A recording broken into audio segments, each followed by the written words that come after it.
यहाँ पर हमें एक ग्रुप दे रखा है और आपसे पूछा गया है कि कौन से स्टेटमेंट्स ट्रू होंगे। तो पहले स्टेटमेंट को चेक करते हैं। यहाँ पर एच और के जी के सब ग्रुप हैं, तो हम इसको लिख लेते हैं। एच और के सब ग्रुप हैं जी के, और इनका ऑर्डर भी दे रखा है। ऑर्डर ऑफ एच यहाँ पर 3 है और ऑर्डर ऑफ के यहाँ पर 5 है। तो हमें ये देखना है कि एच इंटरसेक्शन क्या आपका ट्रिवियल होगा, यानी कि सिर्फ आइडेंटिटी एलिमेंट कंटेन करेगा। और इंटरसेक्शन में एटलीस्ट आइडेंटिटी एलिमेंट तो आता ही आता है, अगर क्योंकि इंटरसेक्शन सब ग्रुप फॉर्म करता है और उसमें क्योंकि ये ग्रुप की आइडेंटिटी होल्ड करेगा और के भी ग्रुप की आइडेंटिटी होल्ड करेगा, तो एटलीस्ट आइडेंटिटी एलिमेंट होना जरूरी है। लेकिन यहाँ पर कहा है इसके अलावा और कोई नहीं होगा। इसके लिए हम कंसिडर कर लेते हैं कि एक अनदर एलिमेंट ए जो बिलोंग करता है इंटरसेक्शन में, यानी कि A is arbitrary element in intersection.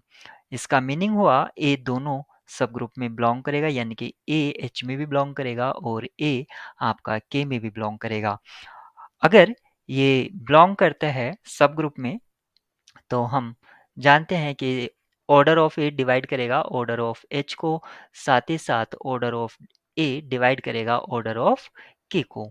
तो यहाँ पर ऑर्डर ऑफ एच जो है वो 3 है और ऑर्डर ऑफ के जो है 5 है, यानी कि जो ऑर्डर ऑफ ए है वो डिवाइड करेगा इनके ग्रेटेस्ट कॉमन डिवाइजर को भी, यानी कि 3 और 5, और 3 और 5 का एचसीएफ 1 हो जाता है। तो यहाँ से हम लिख सकते हैं कि ऑर्डर ऑफ ए डिवाइड करेगा 1। इसका मीनिंग हुआ ऑर्डर ऑफ ए यहाँ पर सिर्फ और सिर्फ 1 होगा, और 1 जो है आइडेंटिटी एलिमेंट का ऑर्डर होता है, यानी कि ए आपका क्या आ गया, आइडेंटिटी एलिमेंट। इसका मीनिंग हुआ एच इंटरसेक्शन के सिर्फ आइडेंटिटी एलिमेंट को ही कंटेन करता है। ऑप्शन ए आपका ट्रू हो गया है। अब हम ऑप्शन बी को चेक करेंगे। ऑप्शन बी हमारा क्या कहता है, अगर जी एक अबेलियन ग्रुप है ऑड ऑर्डर का, तो हमें चेक करना होगा कि 5x equals to x square एक ऑटोमॉर्फिज्म ऑफ जी होगा। तो इसको चेक कर लेते हैं। तो सबसे पहले यहाँ पर ऑर्डर ऑफ जी दे रखा है जो कि फाइनाइट है और ऑड है। साथ ही साथ आपको दिया है जी एक अबेलियन ग्रुप है और हमें चेक करना है कि जो phi of x equals to x square ये ऑटोमॉर्फिज्म फॉर्म करता है ऑन जी पर, यानी कि फाई डिफाइन किया गया है जी से जी पर। चेक करने के लिए सबसे पहले हम होमोमॉर्फिज्म चेक कर लेते हैं, यानी कि ऑपरेशन प्रिजर्व करता है या नहीं। उसके लिए अगर हम मानते हैं कि एक्स वाई बिलोंग करता है जी में, तो प्रॉपर्टी ऑफ क्लोजर ये कहती है कि एक्स वाई भी बिलोंग करेगा जी में। तो फाई ऑफ एक्स वाई ये क्या होगा, ये होगा एक्स वाई का होल स्क्वायर। ये जो फंक्शन फाई है डिफाइन है इस तरह से, और इसको मैं लिख सकता हूँ x y into x y. Property of abelian से मैं x y equals to y x लिख सकता हूँ, और इस तरह से मैं इसको direct x square y square लिख सकता हूँ। फाइनली यानी कि मैं लिख सकता हूँ x y phi of x y equals to phi of x into phi of y, यानी कि होमोमॉर्फिज्म फॉर्म करता है। क्योंकि ये एक फाइनाइट ऑड ऑर्डर का ग्रुप है, तो हम इसको 1 1 चेक कर लेते हैं और ऑन टू इटसेल्फ हो जाएगा अगर ये 1 1 होगा तो need to prove injective is sufficient. तो उसके लिए इंजेक्टिव प्रूफ करने के लिए हमें क्या प्रूव करना होगा कि जो इसका कर्नल ऑफ फाई है वो सिर्फ और सिर्फ आइडेंटिटी एलिमेंट कंटेन करता है। तो हम मान लेते हैं कि कोई एलिमेंट कर्नल में बिलोंग करता है। अगर एलिमेंट ए कर्नल में बिलोंग करता है, तो प्रॉपर्टी ऑफ कर्नल से हम क्या कह सकते हैं कि फाई ऑफ ए किस पर सेंड होगा, ई पर सेंड होगा, और जो फाई है वो डिफाइन है इस तरह से ए स्क्वेयर इक्वल्स टू ई, यानी कि यहाँ से हम कह सकते हैं कि ऑर्डर ऑफ ए आपका 2 होगा, क्योंकि हमने पहले ही माना है कि ए आपका नॉन आइडेंटिटी एलिमेंट है।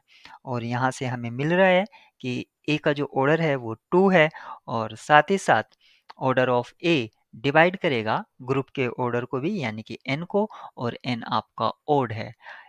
इस तरह से दोनों केस पॉसिबल नहीं है, यानी कि ऑर्डर ऑफ इवन भी हो जाए और कोई इवन नंबर ओड को डिवाइड कर दे, यानी कि जो एलिमेंट ए है अगर ये दोनों ही प्रॉपर्टी को सेटिस्फाई करता है, इसका मीनिंग है कि वो सिर्फ और सिर्फ आइडेंटिटी एलिमेंट है। यानी कि kernel of phi identity element को कंटेन करता है, यानी कि 1 1 है, और फाइनाइट होने की वजह से ये ऑन टू भी हो जाता है, यानी कि आइसोमॉर्फिज्म हो जाता है जी टू जी, यानी कि आपका ये ऑटोमॉर्फिज्म। ऑप्शन बी भी आपका ट्रू हो जाता है। ऑप्शन सी को चेक करते हैं।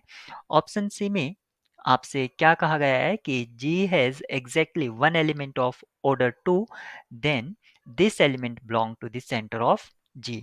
अगर जी के पास एक ही एलिमेंट है ऑर्डर 2 का, तो वो एलिमेंट जो है इसके सेंटर से आएगा, यानी कि एलिमेंट सेंटर में ही बिलोंग करेगा। तो हम मान लेते हैं कि एक एलिमेंट